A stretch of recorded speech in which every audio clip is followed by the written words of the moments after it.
Misalnya ini terkhusus untuk misalnya rumah tangga ya. Karena untuk masuk ke Buddhis yang spiritual, ke praktisi benar-benar, mereka di tahap awal butuh yang namanya ritual. Butuh yang namanya sadabalang, kekuatan keyakinan dulu. Maka orang di awal ya rajin sembahyang, rajin apa, enggak masalah. Itu untuk memperkuat keyakinan. Nah, nanti lama-lama ketika udah benar-benar belajar dhamma, mereka akan mengurangi sedikit-sedikit yang ritualnya, lebih kepada ke praktisinya.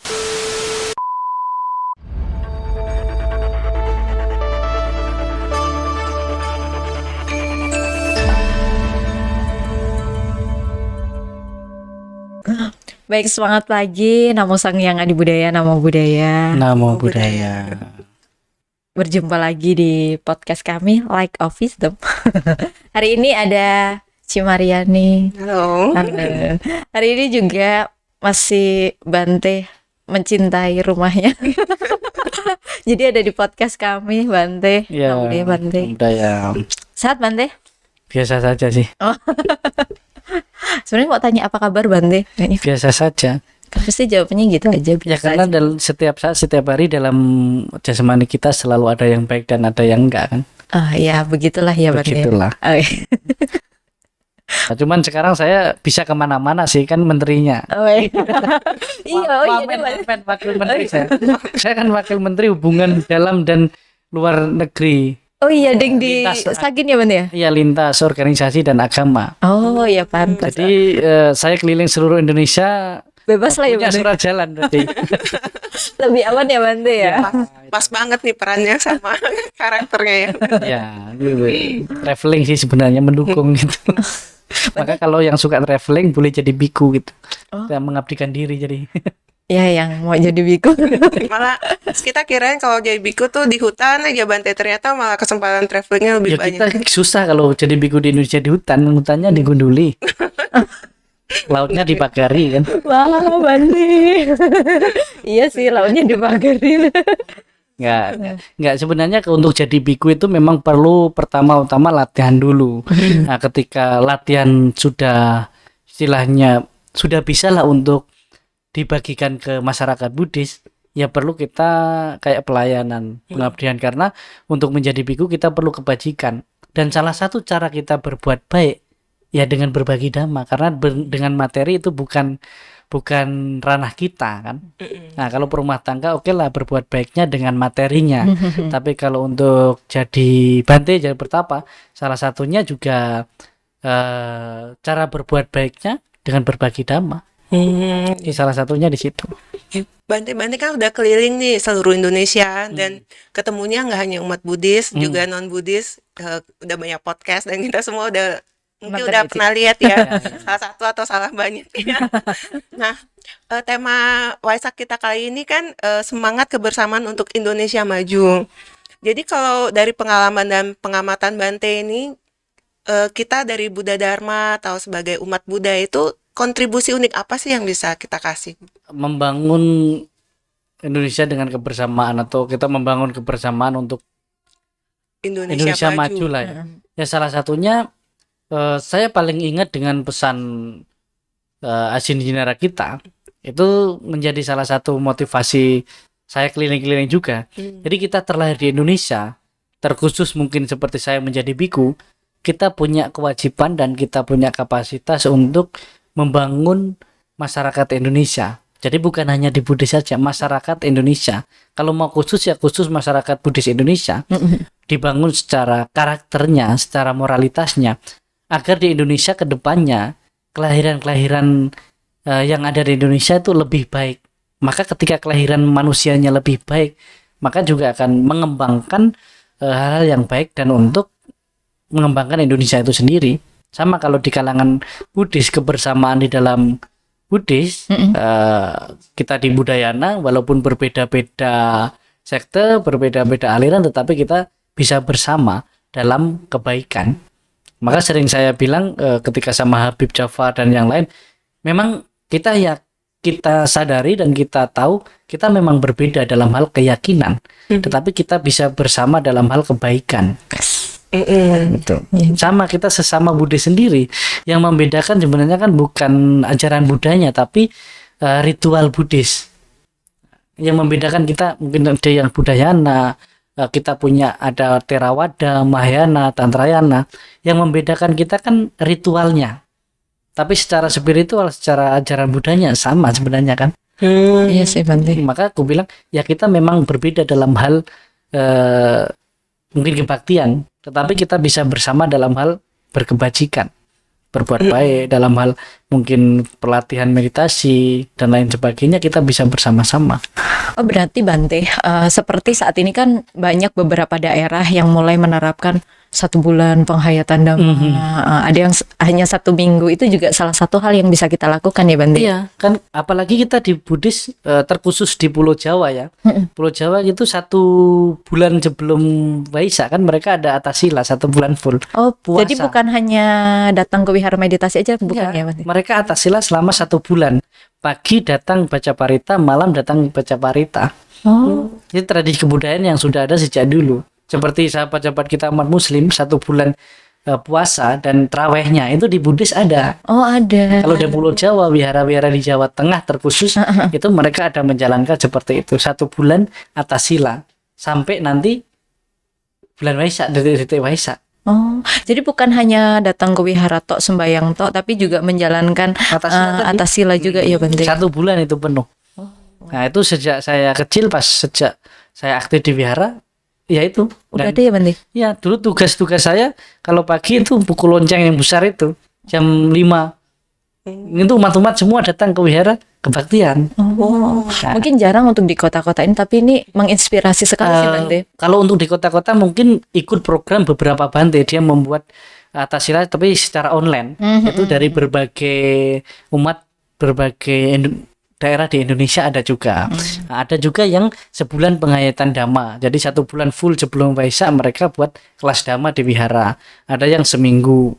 Nah itu kalau di tempat saya tinggal kebetulan kita ada kerjasama dengan Sangha Thailand waktu itu, dengan dari Sangha Kerajaan Thailand juga. Kita ada kelas Dhamma, ada kelasnya beberapa kali pertemuan, habis itu ada ujian Dhamma. Oh ada ujiannya? Ada ujiannya, jadi kayak anak sekolah gitu. Ada nilainya berarti ada nilainya, dapat sertifikat, kalau dapat juara itu dapat hadiah lagi. Oh, ada apresiasinya juga Bante? Ada nominal uangnya ada. Ada Bante? Waduh.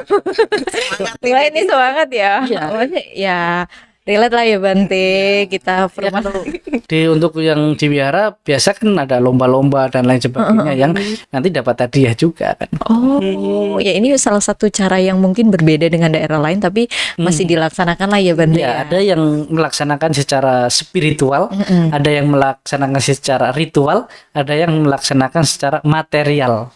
Bante. 3 hal itu ya. Mungkin yang ketiga mungkin jarang ya. Ya, Gimana tuh maksudnya Bante 3 ini? Yang pertama kan secara spiritual, Ya. ada yang benar-benar puasa penghayatan Dhamma apa sampai ada yang ritual. Ritualnya cuman kayak baca parita yang berapa jam, non-stop apa itu kan ritualnya. Ada yang material gitu. Buat acara bazar yang penting dapat uang. Saya kaget tadi udah ngomong material, ini yang gimana ya? Ya kan material gitu. Iya, betul sih Bante. Jadi segitiga berarti agama itu antara ritual, spiritual dan material. Secara realistisnya kan memang di umat manapun ya, mungkin 3 jenis ini pasti ada ya Bante. Pasti. Dan yang lebih untung yang ketiga biasanya. Lebih ramai juga kayaknya Bante. Tapi ketiga ini kan agak berbeda sebenarnya Bante. Ini bisa nggak dibangun kebersamaannya? Mungkin agar gimana jangan saling mengkritik gitu, karena semua orang kan ada fasenya masing-masing gitu. Iya, itu sebenarnya nggak bisa dipisah, tapi secara tidak disadari itu berjalan bersamaan. Misalnya ini terkhusus untuk misalnya perumah tangga ya. Karena untuk masuk ke Buddhis yang spiritual, ke praktisi benar-benar, mereka di tahap awal butuh yang namanya ritual. Butuh yang namanya sadabalang, kekuatan keyakinan dulu. Maka orang di awal ya rajin sembahyang, rajin apa, nggak masalah. Itu untuk memperkuat keyakinan. Nah, nanti lama-lama ketika udah benar-benar belajar Dhamma, mereka akan mengurangi sedikit-sedikit yang ritualnya, lebih kepada ke praktisinya. Maka kita sering temukan orang yang awalnya aktif di wihara, sering apa, kok tiba-tiba hilang, nggak ke wihara. Nah itu. Tapi bukan berarti kecewa, bukan berarti nggak ke wihara lagi, tapi dia sampai di fase dia hanya praktek aja. Paling ke wihara seminggu sekali dengan ceramah aja. Habis itu ya udah praktek aja. Jarang mengikuti acara-acara yang ritual gitu loh. Nah, itu untuk memasuki spiritual orang butuh ritual. Karena untuk memperkuat keyakinan, keimanan gitu loh. Secara imun juga kuat, secara iman juga kuat gitu loh. Baru bisa ritual. Nah, kalau udah secara semuanya itu udah dia kan paham tentang dhamma. Jadi cara hidup yang benar sebagai perumah tangga, mata pencarian yang benar itu masuknya kan ke material. Bagaimana menjadi sukses, bahagia sesuai dengan Buddha Dhamma. Jadi ketiga hal itu berdampingan dan itu ada hubungannya. Berarti kita nggak bisa bilang satu sebenarnya mereka Kalau satu-satu berbarengan gitu ya. Satu-satu malah pertama saya sering bilang error bisa kita. Pertama error, kedua bisa jadi masalah gitu loh. Oh, karena nggak disertai praktek maksudnya gitu Bante? Bukan, tidak seimbang. Kalau orang hanya aktif wihara tok terus rumah tangga ya ini, dia akan di kehidupan keluarganya pasti bermasalah. Adalah orang yang pokoknya saya agamis sekali, sosok agamis lah. Ini nggak boleh, itu seperti yang kita ngobrol sebelumnya tadi. Wah, ini nggak boleh kerja, ini nggak boleh, tidak sesuai dengan yang diyakininya. Jadi di kehidupan keluarganya dia masih punya tanggung jawab gitu loh. Iya, betul. Nah, sama kalau terlalu ke sosial dan ekonomi tanpa adanya ritual juga susah. Nah, kalau yang tadi kan terlalu ke agamis tapi tidak dibarengi dengan keseimbangan bagaimana menjadi melaksanakan kewajiban sebagai perumah tangga, ya ribut di rumah tangga. Iya, betul. Maka harus seimbang antara spiritual dan material, itu harus seimbang. Nah, kalau hanya material terus tanpa adanya ilmu spiritual, dia dapat masalah sedikit down. Dia mudah stres. Maka itu sering terjadi kepada orang-orang yang kaya, saking kayanya bahkan sampai kalau kita lihat-lihat fenomena, banyak kan yang bunuh diri artis-artis itu yang kaya-kaya. Karena ada tantangan, rintangan, masalah dikit, nggak kuat secara mentalnya karena spiritualnya nggak ada. Berarti perlunya pondasi spiritual di dalam diri kita ya Bante ya. Jadi perumah tangga itu antara kehidupan perumah tangga, material untuk menjadi sukses dan sebagainya perlu, kemudian secara spiritual perlu supaya seimbang. Jadi jalannya itu seimbang. Nah, itu tadi. Jadi kita nggak bisa sebagai perumah tangga full ke spiritual, nggak bisa. Kalau memang mau benar-benar, ya udah tinggalkan kehidupan berumah tangga, masuk ke kehidupan pabacita. Iya, kan udah terjerumus tapi udah nggak bisa keluar. Iya, tapi ingat tanggung jawabnya semua harus selesai. Iya. Jangan menjadi image buruk bagi para mungkin ketika dia masuk ke dunia pabacita jadi sangha, jangan jadi image buruk malah kan. Tidak bertanggung jawab, meninggalkan istri, meninggalkan anak. Oh iya. Nah, itu bukan bijaksana gitu. Salah satunya di situ. Dijalanin dulu sampai selesai tanggung jawabnya, nanti begitu ada pilihan ya boleh memilih ya. Boleh, ataupun jadi untuk berlatih untuk benar-benar sesuai Buddha Dhamma itu nggak selalu harus jadi biku, jadi perumah tangga, tetapi menjalankan benar-benar sila, menjalankan mata pencarian yang benar itu praktek. Bahkan umat perumah tangga memiliki kapasitas mencapai kesucian kan. Nah, Iya. Ya juga sih Bante. Jadi nggak perlu kecil hati sebagai perumah tangga ya. nggak perlu. Ya, kita sebagai pabacita dan sebagai perumah tangga itu yang membedakan kan cara hidup. Tetapi cara kita berkebajikan, cara kita berbuat baik, semuanya bisa memiliki kapasitas gitu. Oh, makanya itu ya Bante, kalau kita belajar ajaran Buddha atau sutta itu kita harus tahu mana sutta yang untuk para biku dan mana untuk diri kita gitu ya Bante ya. Mana yang topik Sang Buddha mengajarkan Dhamma itu bukan hanya untuk para biku, bukan hanya untuk para pertapa. Contohnya yasa, rumah tangga kan, tapusa dan balika, anatapindika. Dan topik yang disampaikan beda. Sang Buddha menyampaikan topik kepada orang yang belum berkeyakinan terhadap Buddhis, terhadap Buddha, Dhamma, dan Sangha. Dia hanya mengajarkan tentang pentingnya melakukan kebajikan. Ketika udah menyatakan berlindung kepada Buddha, Dhamma, Sangha, bagaimana pentingnya menjalankan moralitas dan kebajikan. Bagi para pertapa, bagaimana untuk mencapai penerangan sempurna. berbeda jauh ya Berbeda jauh. Bante. Nah, masalah kita ketika umat berumah tangga baru masuk Buddhis, ceramahnya bagaimana kita untuk mencapai kesucian. Nah itu Bante. Iya. Nah, akhirnya jadi salah paham mereka, oh berarti saya harus meninggalkan istri, meninggalkan anak ini.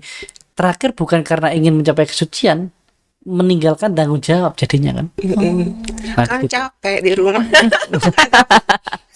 Nah, nanti pas meninggalkan itu ingin jadi berumah tangga gitu. Iya, karena kalau sejujurnya kehidupan perumah tangga itu kan berat juga Bante. Harus Sama sejujurnya kehidupan biku berat. Benar ya Bante. Jadi hidup itu Banyak. selalu memandang gitu. Selalu Saya melihat berat oh, ya. enak ya jadi berumah tangga kayaknya gitu, sama. Oh, oke. Jadi hidup itu saling melihat. Jadi setiap cara hidup itu ada masalahnya masing-masing. Oke. Sebagai perumah tangga ya masalah perumah tangga. Kehidupan sebagai seorang biku ya masalah di seputar kehidupan para biku. Berat tidaknya tergantung kita menjalani dan pola pikir kita, pola pandang kita. Karena Sang Buddha mengajarkan dhamma itu khusus untuk perumah tangga juga ada, untuk pabacita juga ada gitu loh. Yang penting kita nggak kebalik-balik gitu. Oh iya, karena yang sering terjadi itu Bante, kebalik-balik, dan kadang maaf nih Bante, kita sebagai umat akhirnya jadi kayak mengkritisi gitu Bante. Nah itu sering banget terjadi Bante. Ya, salah satu itu kemudian jadinya sebagai perumah tangga mau praktek dhamma kayaknya kok sulit sekali. Ada Bukan salah. sulit, tapi dia mau mempraktekkan yang bukan porsinya. Oh. Dhamma itu ibaratkan ada dosisnya loh gitu. Ya kamu istilahnya sakit mah. Perumah tangga misalnya sakit mah. Tapi kamu mau minumnya penyakit yang udah yang lebih tinggi dari dosisnya tinggi. Itu bukan dosis kamu. Maka kamu akan kesakitan. Oh. Sama sebagai perumah tangga. Dosis praktek dhammanya ya perumah tangga. Sebagai pabacita ya pabacita. Ini sering saya sampaikan dan sering saya bahas juga di beberapa podcast bahwa masalah saat ini, masalah yang sering jadi di umat saat ini adalah dia status kondisi kehidupan rumah tangga, tapi prakteknya mau seperti biku bahkan melebihi. Nah itu. Jadinya keluarganya yang protes-protes, kok ini keluarga saya, istri saya, suami saya kok jadi aneh ke wihara. Ya memang aneh dong, yang dibawa pulang itu materi untuk pabacita kan.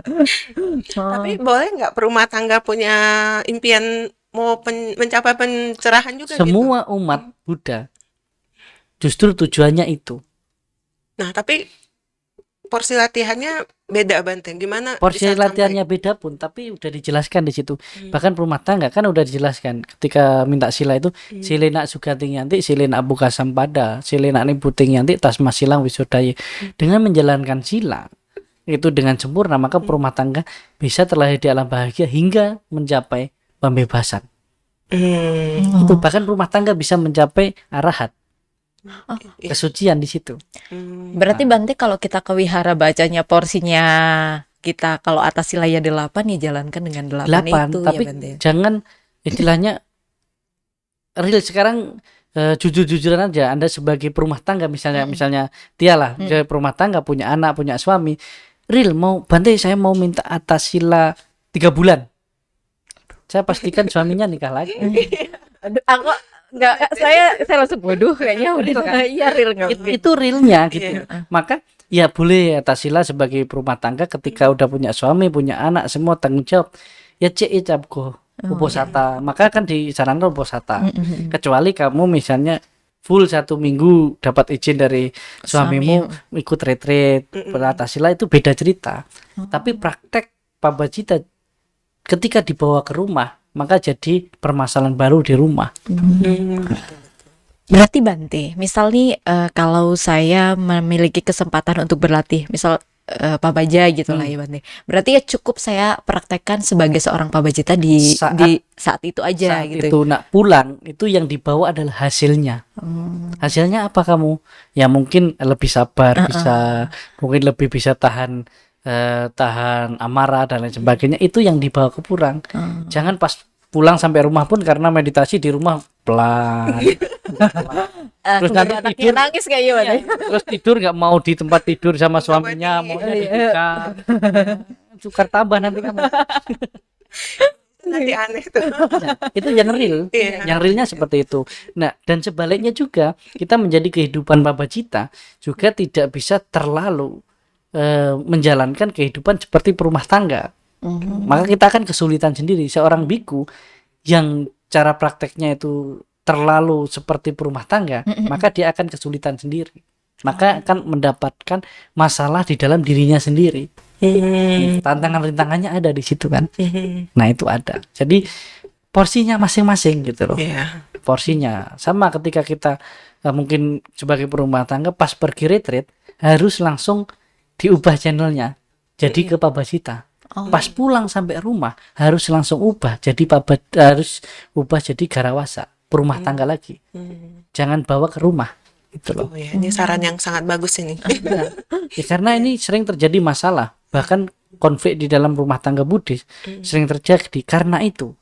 Gitu loh. Karena hal-hal yang kita anggap oh kan bagus banget. Iya bagus, tapi kala desa, tempat dan waktu yang sesuai. Iya. Oh iya. Jadi praktek dhamma itu waktu yang sesuai. Tempatnya juga ya Bante ya. Iya, tempatnya. Wah, itu mau meditasi, mau di rumah, di tempat tidur meditasi 1 jam, 2 jam, 3 beda tempatnya. Perlu cuman tempat dan waktu. Tempatnya yang tepat sesuai kalau memang udah bener-bener waktu yang tidak mengganggu waktu lainnya kan gitu. Atas sila juga demikian. Ya 1 bulan yang real biasa 2 kali. Mau 2 kali ya bagus gitu. Jangan mau setiap hari cuman masa itu yang biasanya makan bareng usahanya atas sila pelan opo nggak mau ngapa-ngapain jadinya kan rumah tangga mau pergi sama keluarga nggak berjanda nopo semua jadinya kan ini kehidupan babacita tapi di rumah tangga nggak bisa dan sebaliknya gitu loh.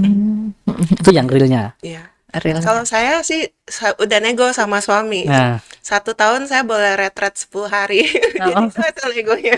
bisa aja kan gitu. Jadi udah budget nih, tapi jadinya nggak bisa.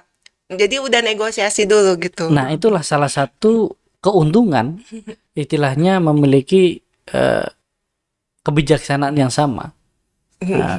Kebijaksanaan yang sama dan keyakinan yang sama. Wah, kalau suami saya bukan Buddhis.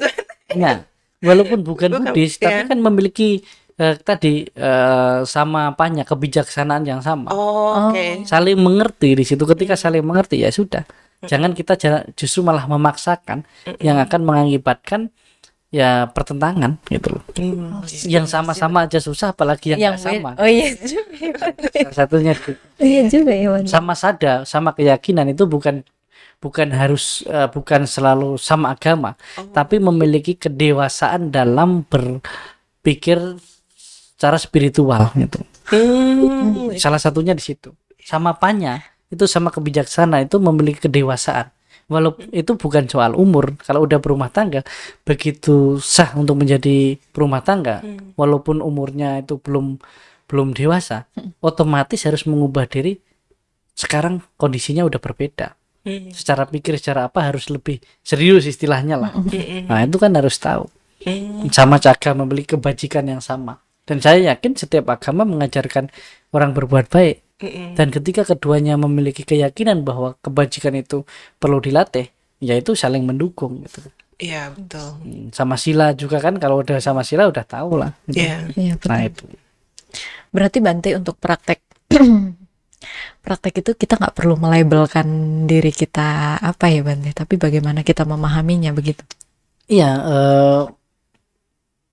kita tahu ketika dampak atau perkembangan di dalam diri kita itu berubah kan gitu. Praktek itu bukan melihat yang di luar diri kita, tapi melihat diri kita apa yang kalau kita belajar dhamma itu bukan tanya apa yang sudah kamu dapatkan, enggak, sebaliknya apa yang sudah hilang dari diri saya. Maksudnya gimana tuh Bante? Apanya yang hilang? Pertama, hilang kemarahan kita, Oh. hilang ego kita, hilang keserakahan kita. Hmm. Yang bertambah kan ilmunya aja. Itu pun bukan bertambah, itu sebenarnya kan di dalam diri kita sudah ada. Kita memunculkan aja. Karena di Buddhis itu nggak ada yang kasih ke kita. Semua adalah muncul. Bahkan Pangeran Siddhartha menjadi Buddha itu bukan dikasih, tetapi mencapai penerangan sempurna dari dalam dirinya sendiri. Jadi maksudnya kualitas-kualitas itu sudah ada. Sebenarnya ada dalam diri kita. Kita punya pikiran, cuman perlu pancing untuk kita tahu aja, ngerti aja kan itu. Jadi kita lebih tahu, lebih dewasa dan lain sebagainya. Itu kondisi di luar diri kita yang membentuk diri kita muncul pemikiran seperti itu. Pencapaian itu yang dibilang kita pencapaian. Berarti Bante kalau semakin banyak kita melakukan, maksudnya semakin banyak kita mencoba untuk berpraktek itu bisa membantu kita memunculkan apa yang ada dalam diri kita. Iya, berkembang baik itu tadi. Jadi yang membedakan kita ketika praktek atau enggak praktek ya perubahan yang lebih baik dan seberapa banyak sifat-sifat yang buruk dalam diri kita itu yang bisa kita tinggalkan, yang bisa kita hilangkan itu. Nah, Bante misalnya itu kan praktek kita sendiri. Kalau kita hubungkan nih dengan tema kita ini, kontribusinya apa? Nah, ini yang pintar mengarahkan ke tema lagi. Biar nggak lari Bante. Kontribusi kita sangat jelas ya sebenarnya dari pembelajaran Dhamma kita selama ini untuk persatuan bersama mungkin sesama umat Buddha atau untuk kepada umat lain, bagaimana untuk perkembangan keharmonisan kita membawa dampak perkembangan secara pendidikan juga bisa, karena orang bisa bebas, kalau nggak ada konflik kan orang bisa belajar lebih maksimal, secara ekonomi juga bisa, secara karakter manusia juga bisa, secara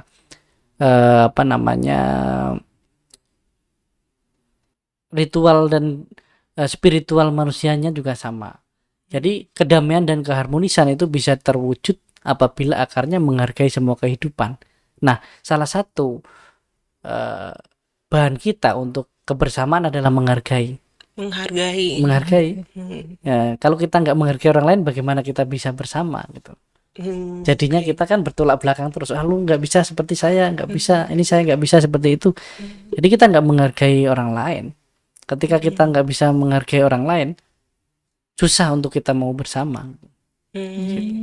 Maka dampak praktek Buddhis kita itu berdampak dari masyarakat. Ketika kita tahu pentingnya berbuat baik, maka kita bisa banyak membantu orang-orang yang kekurangan di sekitar kita, maupun itu secara materi atau secara pemikiran atau secara tenaga.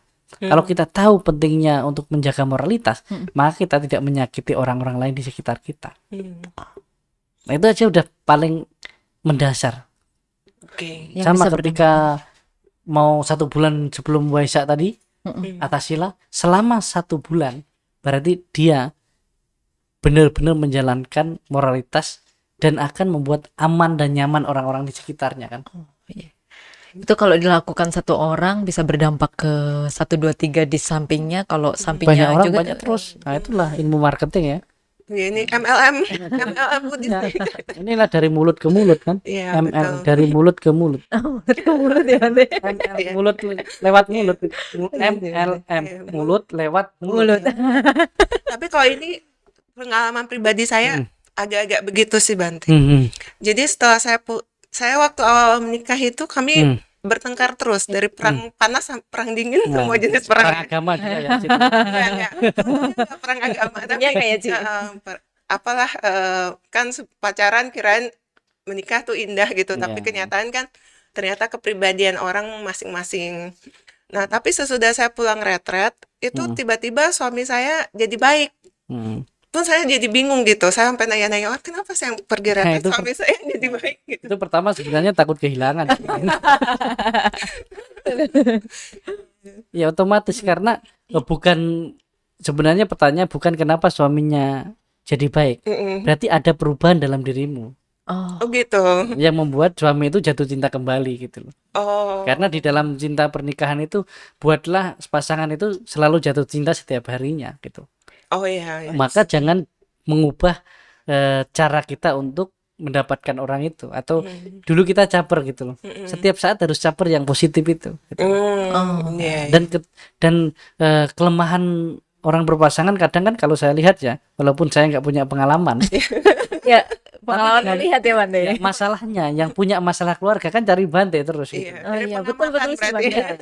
Penelitian itu. Iya, Saya akuin Bante. Iya. Kadang orang ke wihara ketemu Bante memang masalah keluarga gitu. Gitu. Dan untuk menyelesaikan masalah keluarga kan nggak harus berkeluarga. Iya. Sama, saya ceramah tentang kematian, nggak harus mati dulu kan. Jangan dulu Bante.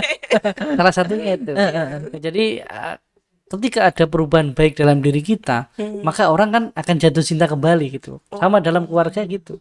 Maka tugas pasangan di dalam keluarga adalah membuat pasangannya jatuh cinta setiap saat. Jangan hanya pas mau dapat aja, setelah itu jeleknya terus jadinya. Betul-betul. Nah, di situ. Iya. terus ya Bante ya. Nah, itu juga berdampak loh kebersamaan dalam keluarga untuk Waisak ini kan. Iya, Oh betul iya betul. betul Bante, benar juga. Makasih, kembali ke tema nih Bante. Iya, temanya kan Kembali ke laptop. Betul. bagaimana menjaga kebersamaan. Sama ketika kalau istilahnya Waisak kan sering kita buat seperti apa ya? Hari besar kita umat Buddha lah di Indonesia, walaupun di negara-negara lain sebenarnya Waisak itu sesuatu hal yang biasa saja. Jadi hari besar yang dirayakan umat Buddha itu biasa bukan Waisak, tapi Katina. Oh. Oh harusnya ya Bante ya. Iya, Waisak itu peringatan Waisak. Mm-mm. Asada peringatan Waisak, Asada. Maka Puja peringatan Maka Puja. Tapi Katina itu perayaan Katina. Oh. Kenapa tuh Bante? Ya, bagaimana umat Buddha itu merayakan bersukacita untuk melakukan kebajikan, kan hari berdana. Oh iya. Maka Katina jangan hanya diperingati. Oh. Kalau diperingati berarti dia meringati dong, nggak melakukan kebajikan kan. Ya saya memperingati dulu saya pernah berbuat baik, kan gitu aja jadi. Iya, Ingat betul. aja. Ingat Nah, aja ya Bante. itu jadi Betul. kalau di Indonesia kan ramenya Waisak malah. Nah, ketika keluarga harmonis berdampak keharmonisan bagi orang-orang di sekitar kita juga hubungannya selalu ada gitu. Oh, iya, betul juga betul. Walaupun nggak ada kita hubungkan lah. Tapi real kan itu. Iya betul betul. Real sih Bante, betul Karena betul. kalau dulu bertengkar kan pusing ya, nggak bisa, nggak konsen Mau ngapa-ngapain. nggak ngapain aja konsen, ya. kayaknya nggak beres deh. Harus memahami sih karena saya sekarang lagi di antara dua orang yang berkeluarga. Iya Bante. Dan saya memosisikan sebagai laki-lakinya. Nah itu pas banget Bante. Maka saya harus membela para kaum lelaki. Ya, tapi benar itu. Jadi pembelajaran Dhamma harus berdampak positif bagi kehidupan rumah tangga, bukan malah kehidupan keluarga atau rumah tangga itu makin renggang. Kalau makin renggang, perlu dipertanyakan apa yang diajarkan ketika di wihara itu. Oh, berarti itu evaluasi kita Iya. kepada diri Justru sendiri ketika ya. kita belajar Dhamma sebagai perumah tangga ya, lihat di kehidupan keluarga itu lebih baik atau enggak. Oh, oke. Karena praktek pertama adalah yang paling dekat, yaitu dengan keluarga dulu, di dalam keluarga kecil malah, pasangan lagi, nanti kepada anak, kepada orang tua, mertua, baru kepada masyarakat. Ya, Nah, kebanyakan terdahulu kan beda. Wah, di luar dermawan, perhatian apa semua. Suaminya belum dikasih makan. Suaminya belum dirawat. Nah, itu berarti salah. Iya kan? Iya sih Bante, betul Nah, itu para ibu-ibu, para istri perlu evaluasi juga itu. Oh berarti kalau berbondong-bondong ke wihara dana makan untuk Bante yang baik-baik tapi Istrinya belum dikasih makan, suaminya belum dikasih makan. Enggak, itu pernah menjadi satu fenomena di negara Buddhis, terkhusus di Thailand. Ada satu kalimat kalau kita nggak cerna, itu jadi salah paham. Pernah seorang Lumpur Dun itu pernah bilang, sebelum kamu namaskara sama biku di wihara, namaskara kepada orang tua dulu. Oh iya, saya ada dengar tuh Bante. Tapi banyak yang salah artikan kan. Wah, berarti biku kan tinggi. Bukan gitu, karena pernah fenomena di negara Buddhis ini, dia terlalu wah dengan biku-biku yang dibilang sakti, yang inilah. Oh, iya. Jadi bahkan mengabaikan keluarganya sendiri gitu loh. Bahkan mengabaikan orang tuanya sendiri. Maka kalau saya tangkap, Lumpo menyampaikan karena ada satu hal kejadian tertentu, Oh, iya. maka mengingatkan kembali. Sama. Nah, sekarang di fase itu banyak para bapak-bapak yang Buddhis, itu kalau di rumah saya pun nggak dikasih bantu apa semua ada. Nah, jadi itu.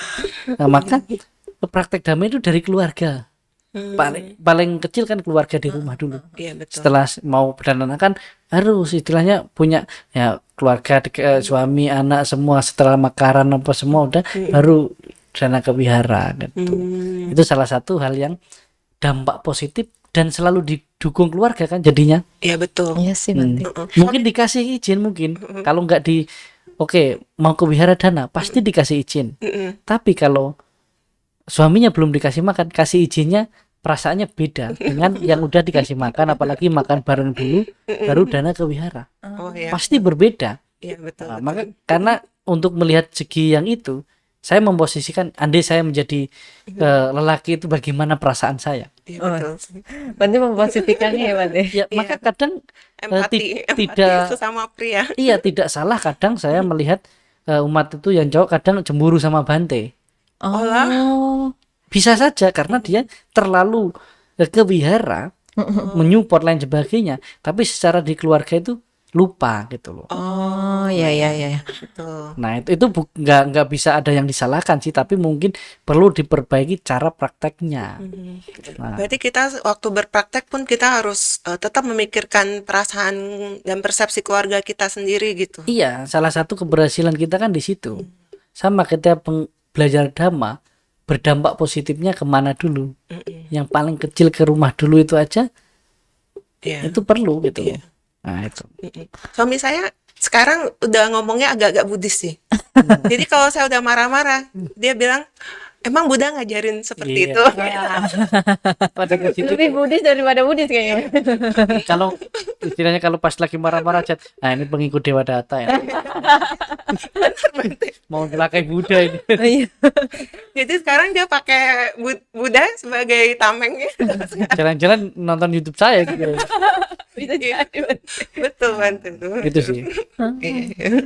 Ini jadi tamparan keras juga untuk kita para perumah tangga sih Bante, untuk lebih mengerti bagaimana saat dan waktu yang tepat ketika kita berdana dan harus bertanggung jawab dulu terhadap keluarga kita Iya, gitu. karena kita bahkan saya sebagai seorang biku nggak mau selalu disalahkan juga kan gitu. Oh iya.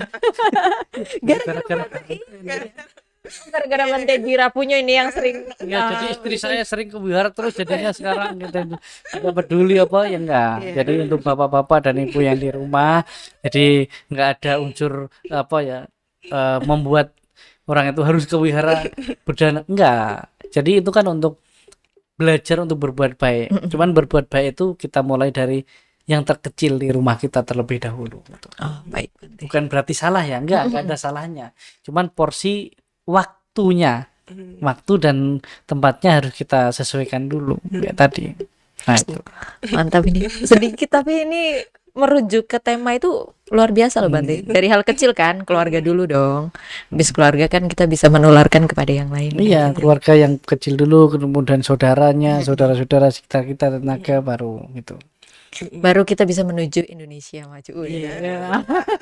Baru peduli kepada orang yang di luar Iya, kita, iya, kan. iya. Oke, gimana? Nah, karena untuk keluar itu kan ya cukup pejabat yang pencitraan berbuat baik di luar lah kan gitu. Kita nggak- Oh, kita nggak perlu ya. ya kalau pejabat kan perlu kan membantu yang di luar apa walaupun keluarganya nggak dibantu karena dapat suara, kita dapat apa kan? Dapat masalah keluarga. Iya. Jangan, nggak boleh gitu. Iya. Nah, ibaratkan seperti itu tadi. Betul sih Bante. Itu yang mendasar. Ini jadi seru Bante. Kelas mana curhat Bante? Ya. Ini besok langsung ada yang DM Bante. Boleh dong Bante curhat Bante. Dan setiap saat ada itu. Pasti ya Bante ya. Ada. Bante, satu saya mau tanya Bante. Banyak orang yang sekarang menyebutkan Bante industri. Dan Bante kan sebagai seorang biku dengan jadwal keluar yang banyak. Terus maksud keluar isi lah ya. Terus itu jadi hambatan nggak sih untuk Bante gitu? Karena sebutan pertama ya industri, walaupun tidak di lapangan ya bukan benar-benar industri, padahal tidak menghasilkan kok gitu. Tapi yang sering saya tangkap ya memang saya biku industri, tapi seindustrinya saya nggak ngemis donasi lah kan. oh, iya. Nggak perlu, silakan transfer ke rekening berikut ini, nggak perlu ya Bante ya. Dan yang kedua hambatan atau enggak? Hambatan pasti ada, tetapi di situ juga saya bersyukur ada banyak kesempatan untuk saya benar-benar berbagi. Jadi menyibukkan diri untuk berbagi, untuk berpikir positif. supaya nggak ada pikiran-pikiran negatif, atau kalau orang gabut kan suka pikiran-pikiran negatif muncul terus gitu. Dan saya berusaha memadatkan waktu untuk saya bermanfaat bagi orang lain.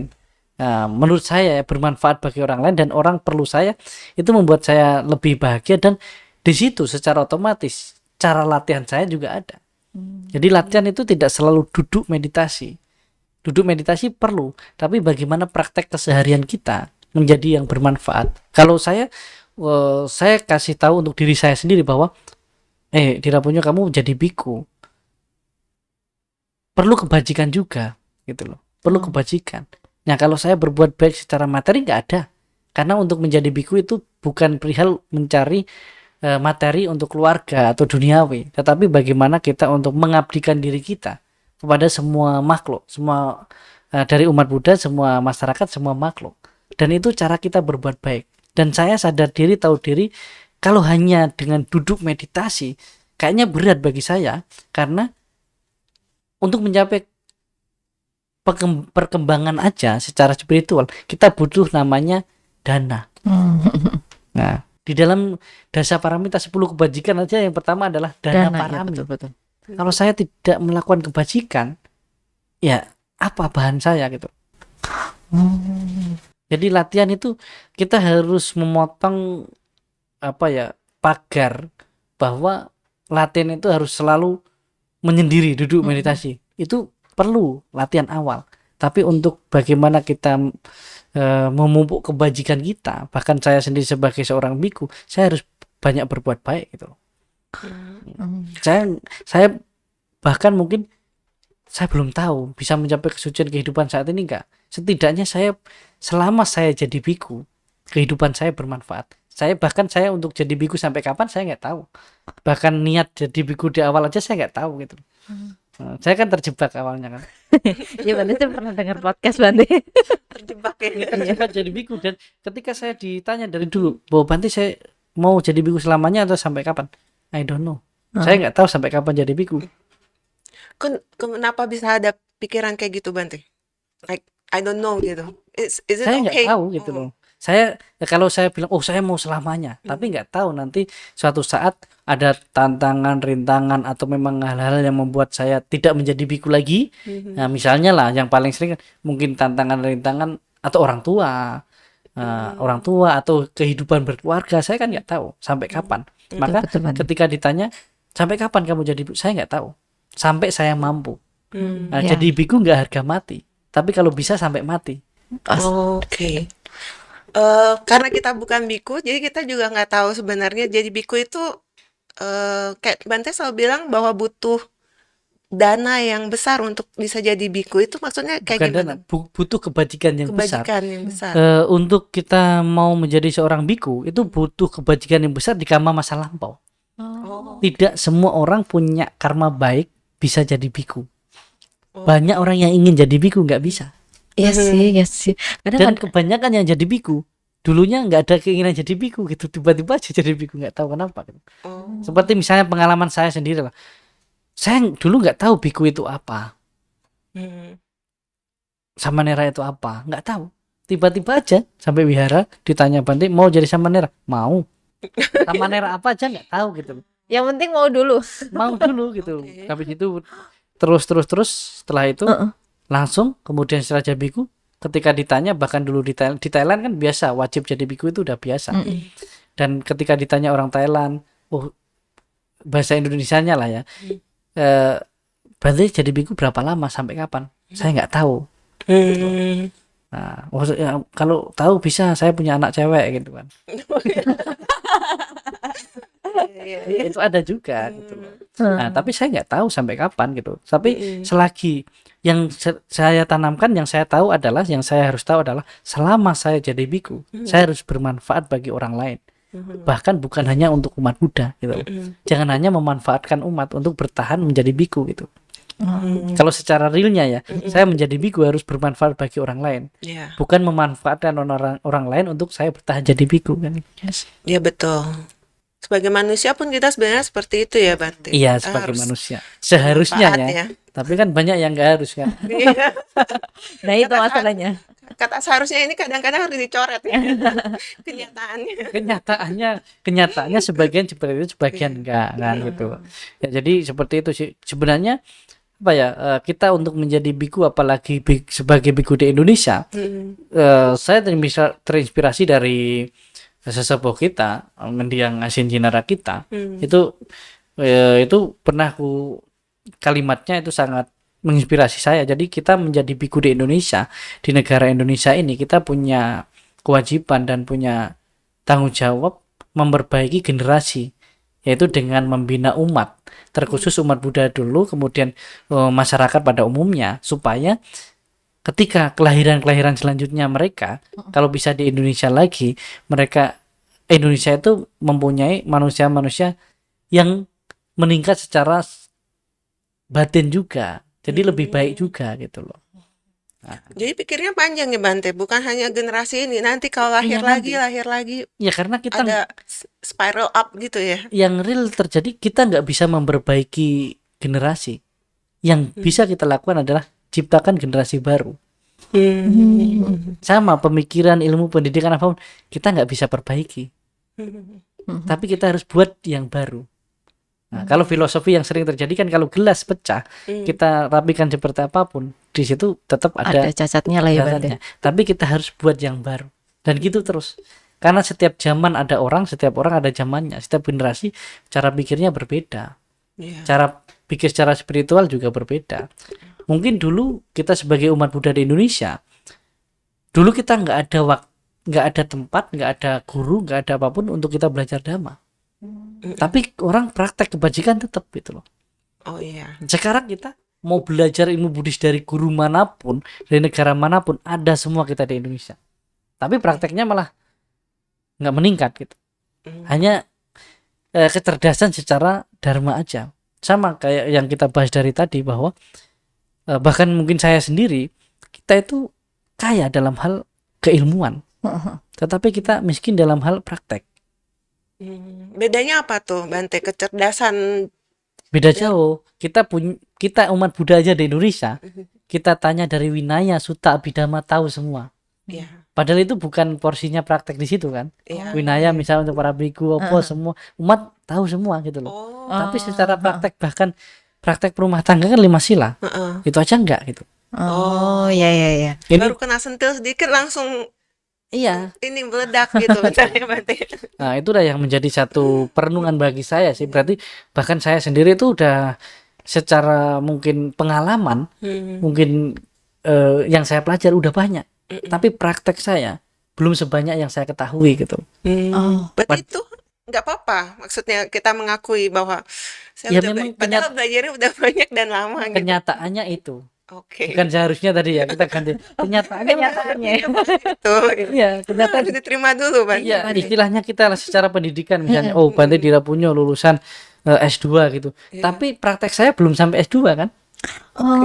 Prakteknya kan belum saya. Secara praktis itu kan secara tekstual di buku aja. Sama belajar dhamma kita kan sampai berbuat baik itu harus senang sebelum berdana, saat dan setelah. Prakteknya itu. Iya sih Bante, karena sebelum, saat mungkin senang, setelah kecewa. Itu yang repot ya Bante. Kenyataannya dan itu gitu loh. Nah, itu yang perlu kita perbaiki. Maka sebelum Waisak banyak praktek-praktek itu kan untuk kenapa itu praktek dibuat, itu salah satunya untuk mengingatkan kembali kita dari ajaran-ajaran Buddha.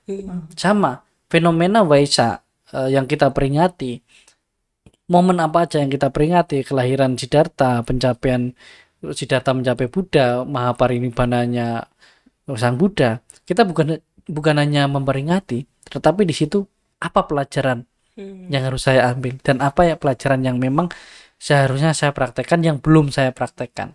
Nah, momen Waisak itu untuk kita evaluasi diri.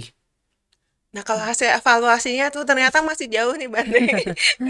Ini brainstorming dengan Tia sebenarnya salah satunya itu. Iya. Jadi titik kita sekarang kalau secara kenyataannya ternyata nggak seideal yang dibayangkan. Yang kita pengen sebenarnya. Kita pengennya waktu berdana tiga bahagia. Tapi ternyata baru 2. Nah, kurang 1. Nah, gimana? Nggak masalah, setidaknya dia udah sadar sadar diri dan tahu diri bahwa dia belum. mencapai itu gitu Karena ya Bante? sebagian orang udah merasa di atas sana padahal dia belum melakukan apapun gitu. Oh, gitu. Bahkan kita sadar diri, tahu diri bahwa kita belum baik, itu adalah kebaikan. Oh gitu. Itu Iya, iya. berarti bukan hanya tentang melakukan aja ya Bante, Enggak. tapi diri kita kalau kita tahu kita kurang ya itu salah satu kebaikan Sama. untuk diri Sering kita orang ya. bilang gini, oh Bante saya belum bisa, belum mau ke wihara, belum bisa ke wihara karena saya belum orang baik. Kalau udah tahu kau belum orang baik, ke wihara. Ya kan, maksudnya kan di situ harusnya. Sama kalau saya belum bisa praktek ini, belum bisa. Itu satu hal yang sadar bahwa kita tahu kita belum baik, maka kita akan berusaha baik. Kalau Tapi kita jadinya nggak agak tahu, stres loh Bante. Kayak never good enough gitu. enggak, itu berbeda lagi, beda konsep lagi. Beda konsep. Beda konsep itu kan sesuatu hal yang meragukan diri sendiri berarti kan. Oh gitu, beda lagi. Beda.